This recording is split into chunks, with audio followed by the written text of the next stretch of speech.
All right, so it is our May 10th lunch meeting. Thanks for being here.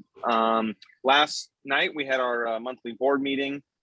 A couple things to go over. The next month is June, right? May, June is June, and we're gonna have our first in-person meeting next June. We're still trying to figure it out if it's gonna be lunch or evening. You know, typically it would be an evening meeting. We're talking about maybe making a lunch to make it easier people to get there. The venue will most likely be Denny's, or the same Denny's we've been meeting in Atwater Village there. They're taking reservations again, so look for that next month. The SBE membership drive will go until May 31st.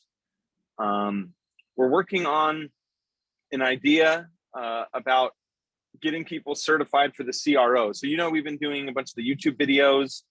Doug, Marcos, myself, been doing a bunch of videos, and that Jason has said would be helpful for a classroom setting. The idea now is to have people work with our chapter to get certified for the certified radio operator exam. We would like to have 5 people. I know Maria mentioned she's interested, and possibly Allison, our new member. We'll talk about that in a sec, but them being involved in the CRO, and we'd also like to get 3 other people to be involved in our little study. What it would include is you would get the materials, then we would set up a meeting either 1, 2, 3 times, whatever we would need with, you know, either myself or someone senior in our chapter to kind of answer your questions, go over material, maybe even go to a radio station and show you some of these devices and things like that. That's kind of our idea.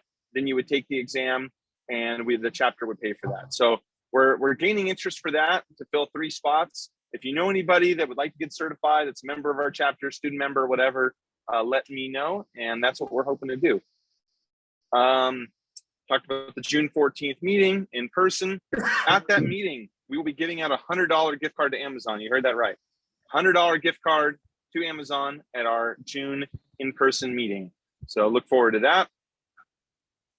And I think that was the meat of yesterday's meeting. Jim, I'll let you talk in a few minutes. We have Jim Ragsdale from the SBE here, but I'm reading over his chapter chair's newsletter. Register now for 3 webinars. ENT and CB certification study topics, and then an IET cybersecurity at the end of June, looks like. Deadline to renew your membership was April 1st, but you can still renew. 85 for regular and 175 for member plus. Becoming SBE certified, the exam session from August 5th to August 15th. Coming up, you would go through national for that, and then if you're in LA, you would take the examination with Doug. The annual SBE compensation survey, you can take that as well today. And the SBE adds member profile section to website. So Jim, is there anything you want to expand on that? No, just to remind everybody about the fall meeting. I know since we're talking to the West Coast, probably less of you can make it to New York, but hopefully Jeff Schick and some of Chapter 15 will be able to cover for you. So when is that again, Jim? It's the September 28th and 29th in Liverpool, which is outside of Syracuse, New York. Awesome. Yeah. Yeah, I've never been to Syracuse. I'm sure it's nice out there. All right. And the last thing I think I had was a job posting from TVN, KTVN. That's the Trinity Broadcast Network. They have a TV transmitter up at Mount Wilson near the observatory. They are looking for a part-time television engineering technical manager. I have the link. We'll try to put that in a newsletter, but if you're interested, please email me directly. I have the information on that. SBE 36, San Diego. Anything you guys want to mention to the group? SBE Chapter 9, Arizona. This wouldn't be an official report, but we had our first live meeting in March, the end of March. How'd it go? And let's see. Oh, and on Thursday we're having a Next Best Thing media tour roadshow by Broadcasters General Store. that's going to be in Phoenix. I don't know if anybody else has seen that, but we're looking forward to seeing some new stuff from NAB. Awesome. Thanks, Gil. Anybody else have anything they want to mention? Oh, one thing I also wanted to mention, we mentioned it last month, but now she's here. So we have a new member for SB 47, Allison Hi, everyone. Cox, correct? Yeah, say hi. Yes. Hello. Tell us a little about yourself, Allison. Always the $1 million question. Like Well, where you're working now, what your interests are. yeah. Well, I work at Mr. Master. I work with Maria Lang. I'm the director of implementation over there. So I handle all the, coordination between the traffic departments, the engineering departments, production, programming, all the departments to get our AIM software installed. And also work with like TTWN, Total Traffic Weather Network, get that implemented, portfolio, Crystal Media, that kind of stuff. So that's what I do at Mr. Master. I've been in the radio business for, I think, 15 years now. I started when I was 18. I went to college in San Francisco. I went to San Francisco State, so I have a degree in radio broadcasting. And so I started as an intern out there at KLLC, Alice at 97.3, did board op work there, and then eventually moved back down here to LA. I'm from LA, so I moved back down here, and then I worked at K-Rock for a little while. I worked at what was AMP Radio, KAMP, and then also Jack FM, KCBS. I did board op work, and production. I was a production assistant. So I was the one that was importing all the audio onto, putting all the audio onto the cart numbers and putting into Audio Vault and stuff. You like Lynn Duke? Yeah, I worked with Lynn Duke. Yeah, exactly. So, Awesome. so I was the production assistant there, and then I've known Maria for years and years. She's a really great family friend. She worked with my dad, Jim Villanueva, who's been in the radio business for 30 plus years as well. So, so once I got hired at Mr. Master, I actually replaced my job at K-Rock because they got AIM. And so now AIM does their production work. So, yeah, I mean, interests, of course, music, radio. I read a lot. I'm a heavy reader. So I read, that's what I do. Spend most of my off time is reading books. So. Well, we're glad you're here, Allison. Thank you. And I know hopefully we'll work together soon on the CRO, and welcome to the chapter. If you have any questions, Thank please you. let us know. Yeah, I'm looking forward to it. I'm ready to dive in and learn some more things that I didn't know about. So. Awesome. Yeah, if you were a board operator before, I'm sure a lot of this stuff will be very familiar. It's been years since I did board op work, so I'm the excited chat. to get a refresher on it. Awesome. Hal mentioned in the chat about a SBE HF Chapter 73 radio net. Will be June 12th. That's coming up. And I know they have their own newsletter as well where they send that stuff out. So if you're interested in that. That's all I have. Does any other members want to bring up anything in the market or anything related to our world?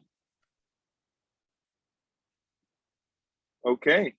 Well, without any further ado, I'll introduce Jeff Schick, part of Chapter 15, but also has his own business doing signage. Thanks to Doug for setting this up. So, Jeff, you want to further introduce yourself? And thanks for being here. I appreciate it.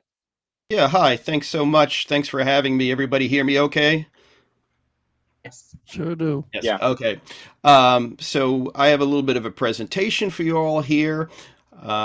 Should answer a whole bunch of questions concerning digital signage, which our presentation today is called Who, What, Where, When, Who, What, When, Where, and especially Why, which I am going to start right now. So everybody see on the screen the digital signage board? Yes? Okay. Just want to make sure. All right, so I'm Jeff, as I said, so this will make it real quick. Instead of me talking about myself, here is my career in logos. I've been around in the business for more than 30 years, radio and television, mostly in the New York City area. I've been busy. Had to put the picture of Gilbert Gottfried in the upper right. since he recently passed away. All right, we're gonna take real slow baby steps to start, which is what is digital signage. I'm sure some folks here have heard about it, and other folks don't know the phrase. But I have a little video here which will explain what it's all about. What is digital signage? You see them every day. High-definition video displays used as signs. They easily communicate menus at donut shops, where you get your coffee, and fast food menus. They direct you in shopping malls, office buildings, and transportation. Advantages include reduced printing costs, the ability to update easily and quickly.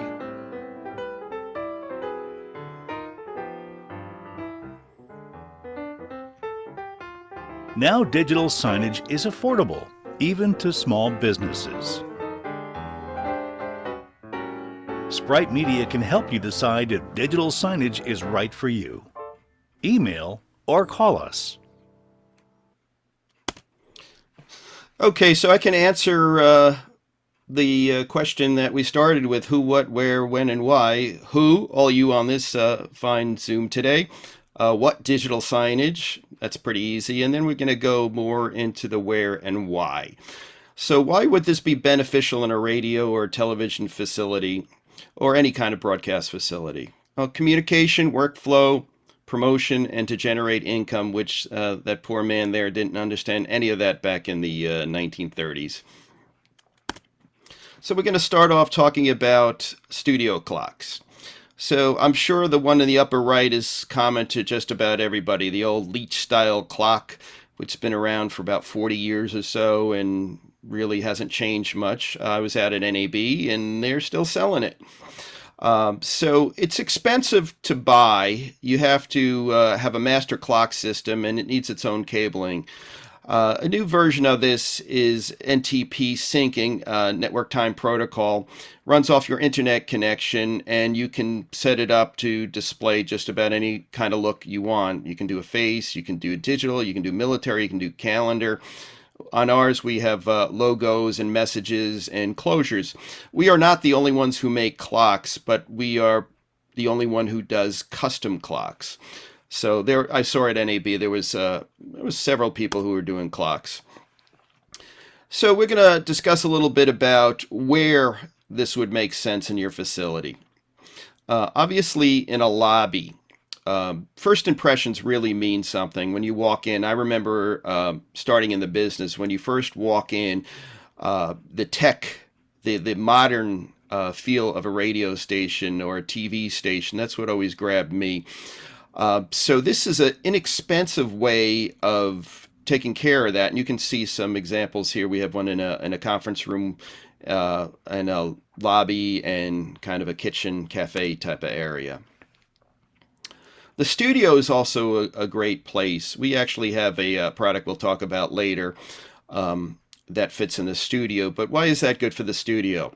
It's because everybody is using YouTube videos, taking YouTube videos, photos, and other videos. And this is great to have in the background, especially when you name your studio. A lot of folks out there have the Tropicana Orange Juice Studio or the Bigelow Tea Studio or whatever have you for that. So it's great to have that on a sign. It's in pictures. Sponsors love that. You need something easily changeable. If you're going to have the names of the shows, you're going to have your guests, you're going to have your topic. You need something that's not going to be a major project to update every time you make a change. And you really need to have great looking graphics. It's got to kind of look like the TV news and not like, you know, somebody just learned how to use a PowerPoint. Performance spaces. These are becoming more and more common, whether it's a guitarist sitting on a stool or a full-blown band. When you bring in listeners, and I know this is probably hasn't come back yet, but it will. A lot of stations have a performance space. And of course, the branding's important. You may even have listeners who may not even know that you're one of a group that owns several stations. The sponsorship, yet again, bunch of people having your sponsor's name on a screen is always a good thing. and you can monetize that. Upcoming events, you have you got a concert down at the beach, you got a concert here or there, you have a giveaway, you're giving away a car, a boat, or what have you. Great way of promoting an event like that. Plus, as we said before, great photo opportunities. The newsroom. So this always gets me when I see the post-it notes, the sticky paper or a whiteboard up with schedules and assignments.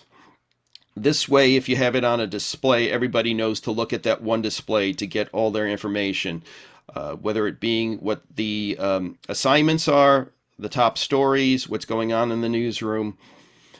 Plus, if you have a news service, you can add that as well, and weather. Remotes. I said the R word, remotes. I've done many remotes in my life. And what you see in front of you is a remote, actually two remotes that we did at a restaurant in Philadelphia, a bar restaurant called Schick and Pete's. And the first time we did this went on Sirius XM. There was a crowd there of about 500 people who had no idea what was going on. They didn't know that there was players from the Philadelphia Flyers. They didn't know jerseys were being given away or autographed pucks or anything like that. We came back with the signage. We put the sponsor on it. We put the guests on it. We put the prizes. We put what was going on. And all of a sudden we had 500 people who knew what was going on. And that made a big difference. You've probably experienced at a live event where people come up to your station and say, what's going on? Who's that? Is that the weatherman? Is that the morning show guy?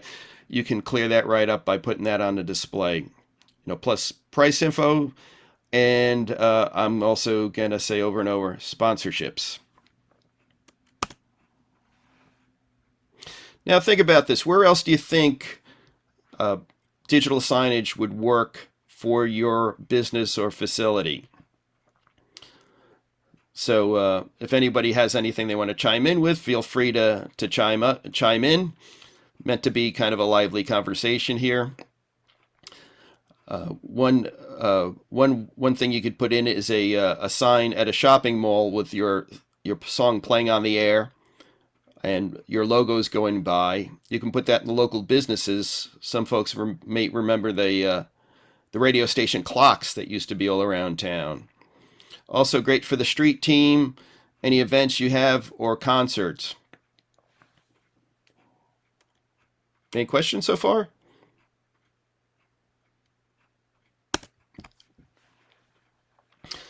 Now you have to decide what do you want to put on the display. Obviously logos, upcoming info, your sponsors, welcome guests. You can have clocks, you can have live info, you can have videos, you can have social media. We do Twitter, we do Flickr, we put in RSS feeds. So you have to decide what you want to have on your screen. And sometimes I have customers who really don't know that at first, and we have to work through that. Then you got to think about how you're going to get this content on your display. So if you buy a TV today, there's a really good chance you're going to have a USB insert into the TV, a media player built into it. There's some TVs, professionals TVs that are sold with media players built in, a professional level one. Some just have USB. Some are cloud-based. Some just run off of a computer. And there are Raspberry Pis and other dedicated media players. So the thing that gets me, and I'm sure you all have seen this, is bad data.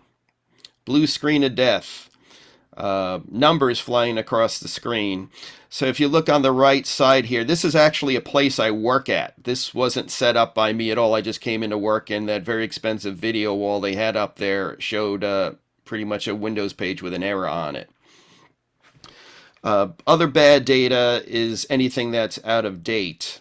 I worked for one of the more major radio owners in the country, and they put displays in the hallway next to all the elevators. And when they first went in, we were like, wow, that looks great. They had some nice graphics on it. Looked pretty cool, had some information on it. After 6 months, the 3 slides they had on there were all out of date and it was useless. No one looked at the screens again, and it was just a waste of money for them. Also, I've seen poor PowerPoints where the graphics are just not good. You stand 3 feet away from the screen, you can't even tell what's on the screen. So you got to focus on what you want to have on the screen and how it's going to look. So as a bonus, I'm going to teach you people how to make your own basic digital signage for free. Yes, for free. What do you need? Well, first you need a TV monitor with a USB input. Next, you're going to need a USB key. You need to format that key to NTFS. You're going to need an image to put on it, which you should probably aim for 1920 by 1080, which is HD, and will fill the screen. You can use, excuse me, a PowerPoint or other method.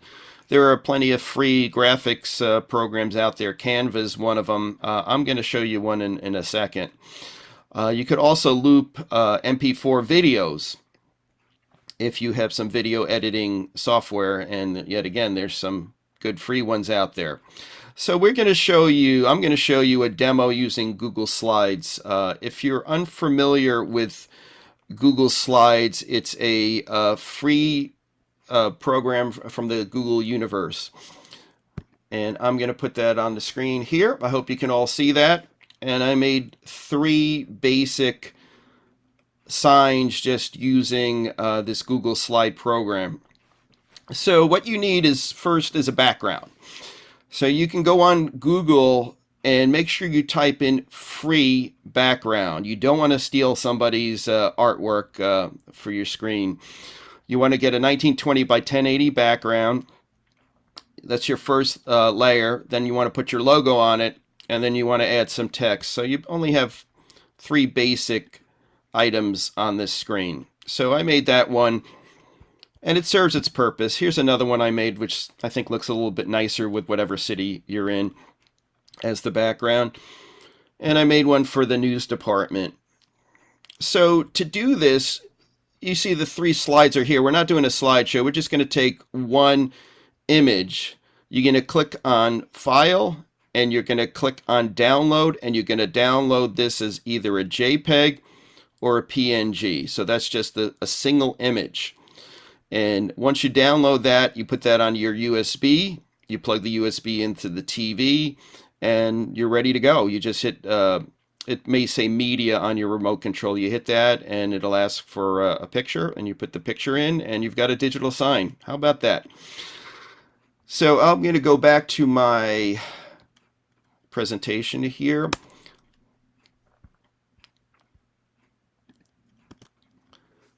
So now we're going to talk a little bit about Sprite Media. That's who we are. And if you need to just have an image in the screen, you really don't need us. And if you called me and said you wanted that, I would probably talk you out of anything besides making it yourself. So what we do at Sprite Media is we do accurate clocks, we do complex imaging, we do produce video, we integrate outside data such as weather, news, etc. Social media, we do triggers, and we have an easy update interaction with our display. And you can see some of these displays that we've made. The one on the bottom we did for Illumination Studios, the Minion folks. So we have another quick video for you, and this is pretty much how everything works together. So I'll let this play for you. Your Sprite Media digital signage package will arrive ready to go. It will include the Sprite Media player, power cord, HDMI cable, and Ethernet cable. Plug the Ethernet cable into the media player and into your local intranet. Plug the HDMI cable into the media player and into the back of your display. Plug the power cable into the media player and into the power outlet. It will take about a minute or so for your digital sign to boot up.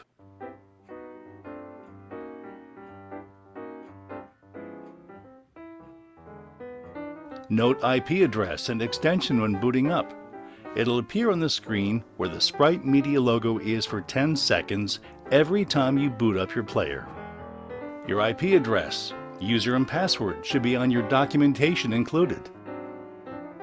Put IP address in browser of computer, tablet, or smartphone.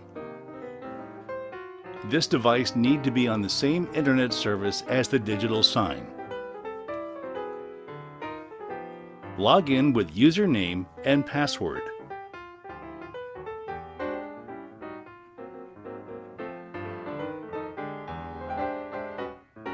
You will then see the Sprite command page. Type in changes to text on this page.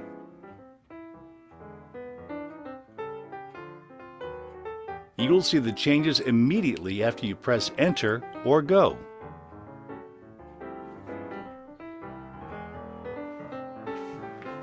Be sure to refresh the command page to see the update and prepare it for any additional changes. Depending on your specific digital signage, you may have option buttons. Pressing or clicking will make changes to your display. In this case, the design of the sign is being changed. Add bookmark or shortcut to make it easier next time. The Sprite command page can be used on a tablet in both landscape and portrait modes. A smartphone will work the same as well. You also have the choice of using a computer. The unique Sprite command page allows you to make changes quickly and easy without any programming knowledge, so your information is always correct.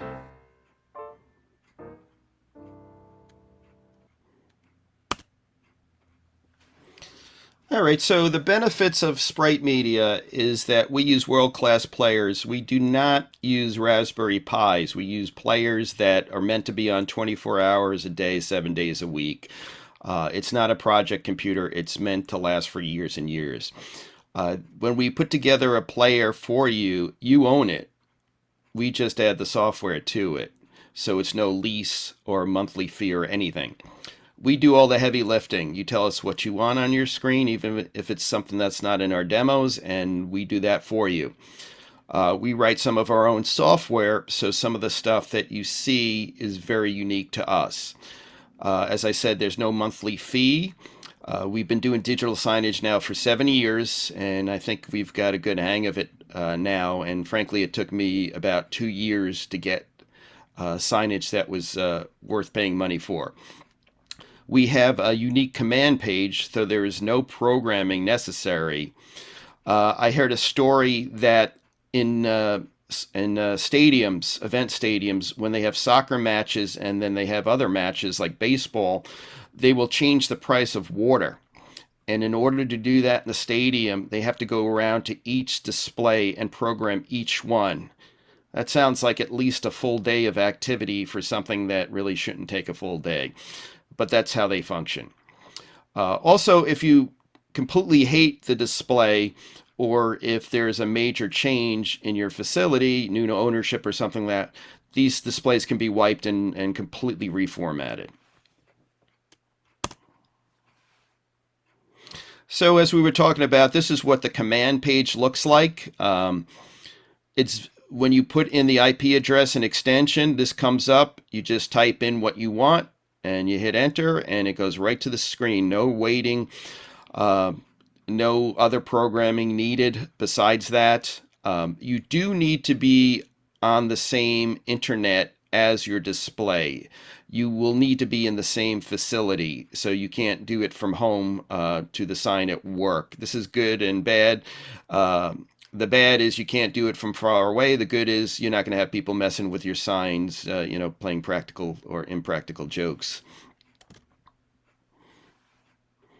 So here's a product that we have that's very unique to us. It's called the stretch clock, and we sell this as a bundle, which includes the monitor, the player, and all the cables. It's meant to be on 24 hours a day. It's 700 nits, which means it's 2.5 times brighter than a regular television. It has the Ntp Syncing, and we have 2 versions, and one version has alerts on that. I'm actually going to switch right now to my stretch clock, which is in my office right there. And I'm going to bring up my command page so you can see what I'm talking about. So very quickly, this is what the command page for that screen looks like. You see, I put welcome SBE 4047 Los Angeles. You can see that that's on that screen. So now I'm just going to change Los Angeles to LA. Enter, and then you'll see on the screen it's changed. And you'll see that this one has alerts on it, like an on-air sign, EAS, front tour. That's user changeable. You can just go right in there and make on-air, instead of on-air, make that recording. And there's 7 dry closures that can make those alerts either blink or light up steady. And as you see, I'm going to show you how easy it is to change some of the things on the screen. I'm changing the text on the top line there.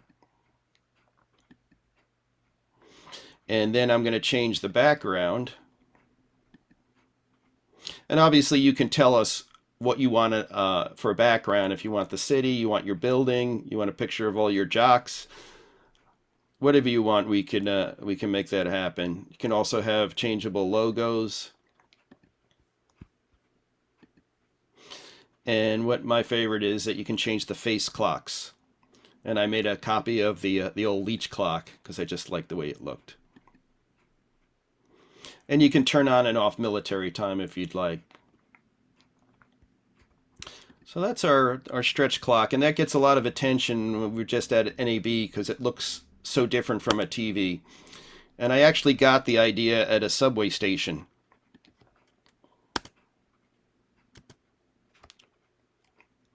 So we have a screen here called the Podcaster, and I'm going to get, oh, it's already playing. So this is good for shows, radio shows or podcasting, either or. We just named it the Podcaster because it sounded good. And you can change any of the stuff on the fly, the names of the show, the guests, the sponsor, and I believe I have 10 different backgrounds here. So if you have a morning show, afternoon show, or even like a rock show and a jazz show, whatever it is, you can change that really easily to fit whatever needs you have. And this picture we had was taken over at the Podfest in Orlando. I like this one, the scoreboard for a sports show. And this is a little different. This is called the Broadcast Brand. I'm going to play its demo while I talk here. What's neat about this is this does not need the internet. You can send your message right to the display. It's got a Wi-Fi antenna on it. So you send your information there, like as I was saying before, if you're at a remote and you have, JoJo from the morning is there, you type JoJo in the morning is here, and everybody will get all excited. Or if you're giving away donuts, people would love to know that they could get free donuts.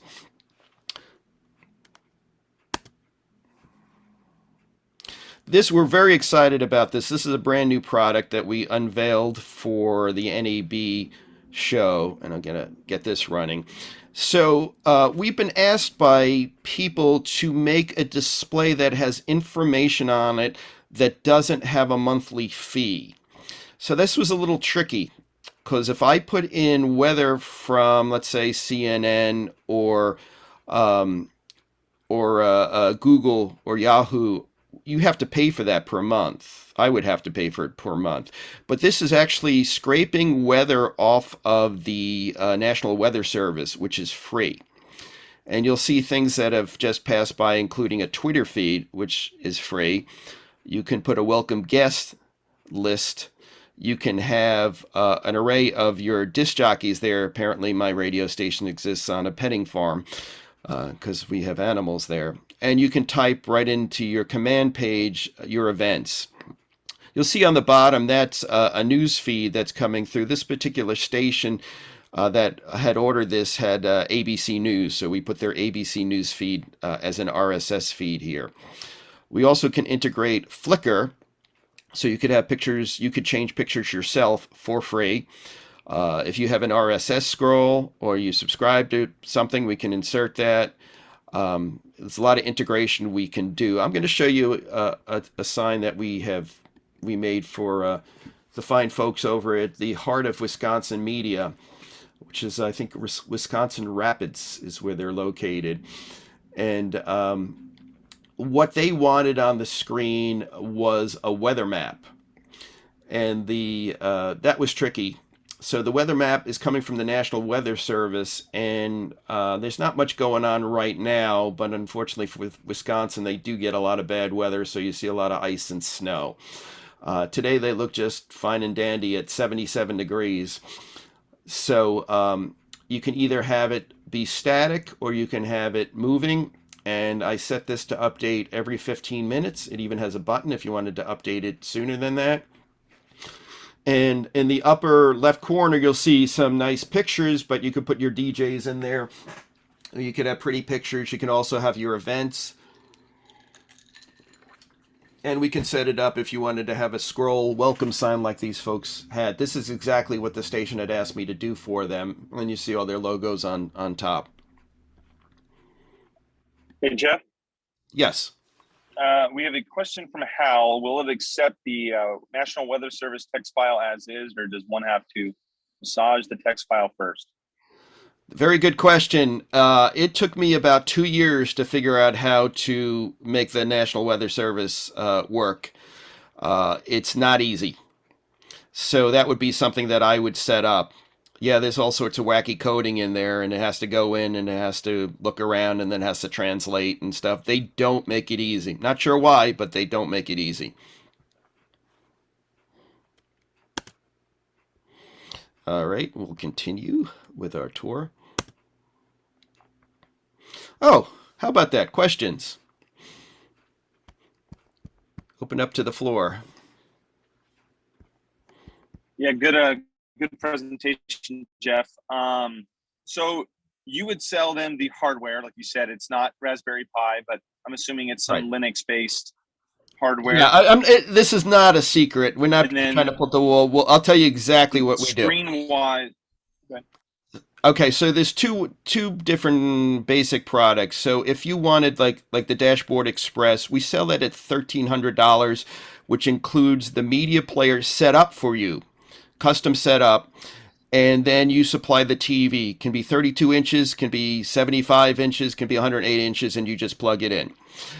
So you would supply the TV on that. The stretch clock, you can't get the TV. We have to supply that. So the one with alerts is $2,800, and the one without the alerts is $2,700. So most of our products run about $1,300, which includes the design, setting it up, and then sending you on YouTube. We usually do this. This is what we got so far. What do you think? You like this? And usually folks want to change things. Well, I don't like the weather over there. No, we didn't like that. We want to have a giant picture of our jocks there. So we work with you. It's kind of a custom thing. We kind of figured if you guys have been to Chipotle before and you go down the row, you kind of ask for things, and we do it. And every once in a while, someone will ask us for something really difficult to do, and that's usually a bigger project. But what we wanted to do with the Dashboard Express is to make something that doesn't cost anything per month, which I don't think anyone does. Everybody wants to have a fee on it. We do have a cloud-based service, but I have to pay for that every month, so I have to pass that along as well. So the thing is to recognize what you want and where you want to put it. I know there's a lot of facilities that have TVs on the wall with nothing on it, or their local cable news channel or something like this.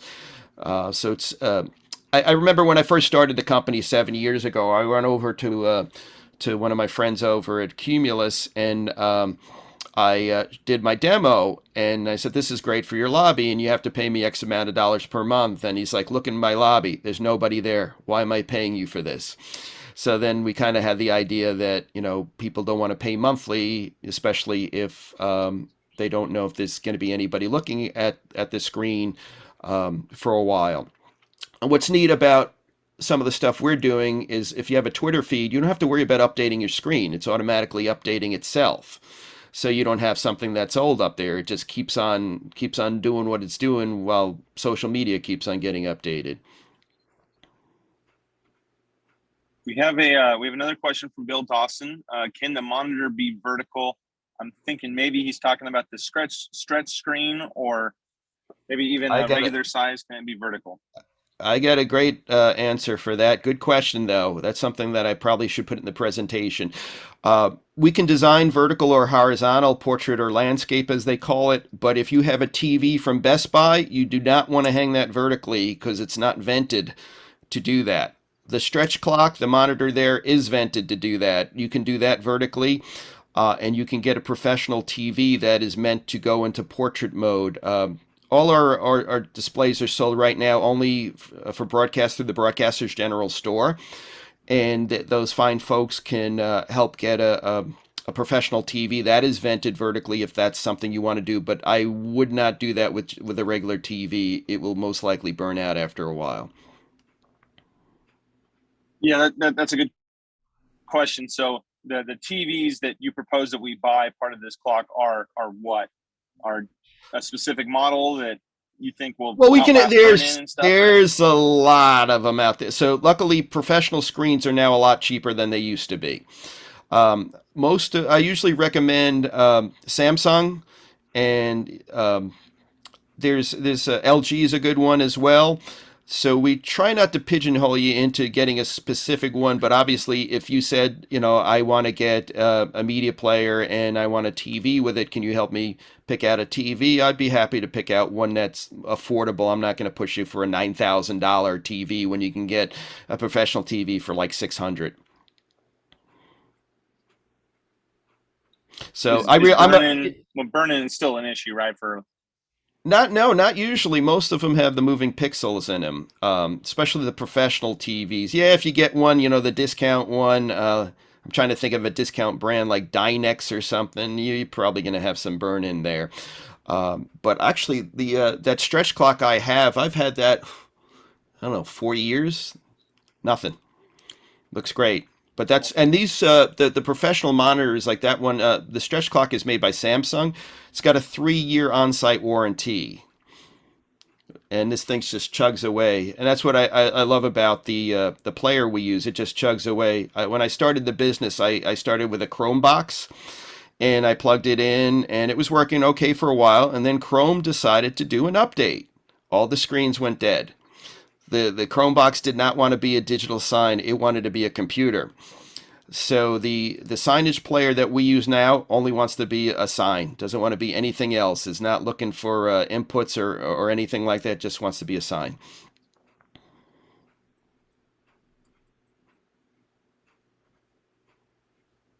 All right. Well, I have one more question with it. So what do you use to code everything in? And I'm assuming the website stuff's all HTML5, so you can bring it up on anything. Yeah, so the innards on it, I put in HTML5, CSS, a lot of JavaScript, something called BrightScript is in there. And almost anything that's either an RSS feed or has an IP address, we can put into the screen. Twitter made it very easy. I don't know after Elon Musk takes over if it's going to be just as easy or not. But Instagram let you do it for a while, and then they took that away. That's the problem with third-party applications is sometimes they change their minds on you. But we usually can insert something from a web page. Anything that's like out there on the public internet that you can grab, we can most likely put in there. I think I saw one more question from the chat. Bill said, can live video come in as one of the windows? Yes. We actually have a player, it costs a little bit more, that has an HDMI input. So you can format that to be in the screen. You want it to be most of the screen, part of the screen, a little part of the screen. It can be a live feed. We did one where we were doing it was that hockey show where we were sending the video feed in it, and we actually had it when there was no feed that it would go to images on its own, which was kind of cool. Awesome. Well, I think those are all my questions. Does anyone else I have see one. questions for I Jeff? I see a question. Do you have an outdoor display? That brings up a very good point. One thing you don't want to do is just go to Best Buy and put one of those TVs in your window, especially when the sun hits it. It will bake that thing pretty quickly. So there are professional TVs that are rated to be in the sun or outdoors. The player I use can be put in an outdoor fixture box. It is temperature resistant. There's no moving parts to it, but you do need an outdoor display. Now, you've probably seen like the fire department has those LED type things. We don't do that type of work. There's plenty of people who do that. But if you wanted to put a TV outside, there are plenty of TVs that are meant to be outside that look just like, regular TVs, but are weather resistant. Jeff, if I can chime in here, I was at the LG. Oh, let me wait. I have to introduce. Okay. This strange man here. This is Keith Paglia. He's our everyone. sales and marketing guru for Sprite Media, and he's just not taking over. I'm going to let him say a couple of words here. Hi, everyone. Thanks for sharing this time with us today. But I just happened to be at a show that was displaying some LG products about 3 days ago, and they had some very interesting outdoor type screens. They were not only weatherproof, sunproof. He was smashing it with his hand. It's baseball bat proof along with graffiti proof. And so it's really impressive. So it's just, what your mind can come up with. There's a screen for it, whether it's 10 stories, 12 stories, tile, weatherproof, you name it. Now they do get pricey. Some of these things they're in the middle 5 figures with the discount. So, and I said that right, 55,000 for that big, but it's out there. But as Jeff said, $600 can be very impressive. Yeah, there's folks out there with 100 people in their office and trucks and stuff that build those walls and stuff. But we wanted to aim more for smaller businesses or radio or TV, since that's my background. We do try to keep as current as possible, knowing what's out there. I kind of see this as being a little bit of a service to the broadcast industry, though I haven't really left it. So you have any questions, can it do that? Can it do that? Feel free to call us and we can answer. We try to keep as current as possible. And you may see me, I also do some radio and TV work around the country, so you may see me doing that. So I'm still in the business, and I know that engineers don't have the time to learn this type of thing. It took me a long time to get going on it. So when the GM comes in and says, I want a display in the lobby, and what can you put on that? And you scratch your head and you look at what there is to buy out there, it is a little boggling. There's a lot of players. There is a lot of formats. There's a lot of TVs here, and we hope that we can help at least, answer some questions and lead you in a good directions. We just did an SBE meeting. We're Green Bay, Wisconsin, and Steve Brown. I don't know if anybody knows Steve Brown there. He bought one of our displays, and he jumped up and he says, "I love this. I love our screen." So that's what we're looking for. Is who we are. Where we are. We're not hiding in some other country and making something that's going to fall apart in, a week and a half. And it's not something that's on Amazon that you have to figure out how to work your way through a manual. I do have a friend in New York who a few years ago bought a display from Harris, and the manual was like this thick. And it took him about a year to get something that went on the wall, and basically he just loaded some music videos in, and that was it. But he paid $100,000. And you don't need to pay that kind of money for this type of stuff. Think of us as your Sherpa into the world of digital signage. So we were just at NAB. Was it how many? 2 weeks ago? About 2 weeks. And, yeah, and we are 7 years ago. I was like, there's going to be people doing this, and 7 years later, we're still the only one who do this. And we're an SBE too, so. I hope you guys, if you have any questions or if you want to go down this road, feel free to contact us, and we'll help you as best as we can. Or you can find us on the Next Best Thing tour. I'll see you personally. We'll be Oh covering. yeah. Keith will be on the road. He'll have some of our demos on the road with them. So thank you again, everyone. Thanks, Keith. Yeah, thanks, Jeff. Thanks, Keith. Appreciate it. And yeah, really good presentation. High level, low level. So yeah, thanks again. Thank you. Any other questions for Jeff? Do you want to put the slide up? Maybe with your contact info, Jeff? People can write it down. I can do that. That's a piece of cake for me. So if anyone has any questions, anything else? Yeah, so we're at info@sprite-media.com. Don't forget the dash. Phone number 646-893-8040. spritemedia.com, and we're available through the Broadcasters General Store. Awesome. Any other questions or anything for SBE Group or? Anyone in New York, Okay. stop by SBE 15 and visit us. I'm currently vice president of the chapter, and we're looking forward to finally meeting back in person, and hopefully it'll be our barbecue in June. But also check out our website, sbe15.com, because we have videos of all our meetings posted. And if you guys, might give you guys some ideas of some of the presentations that we had that I'm sure would be good for you guys as well. And appreciate you guys inviting us.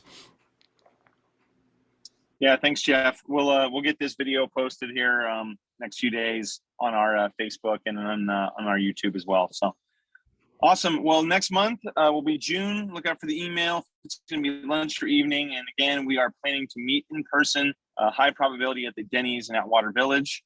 And that's all I got.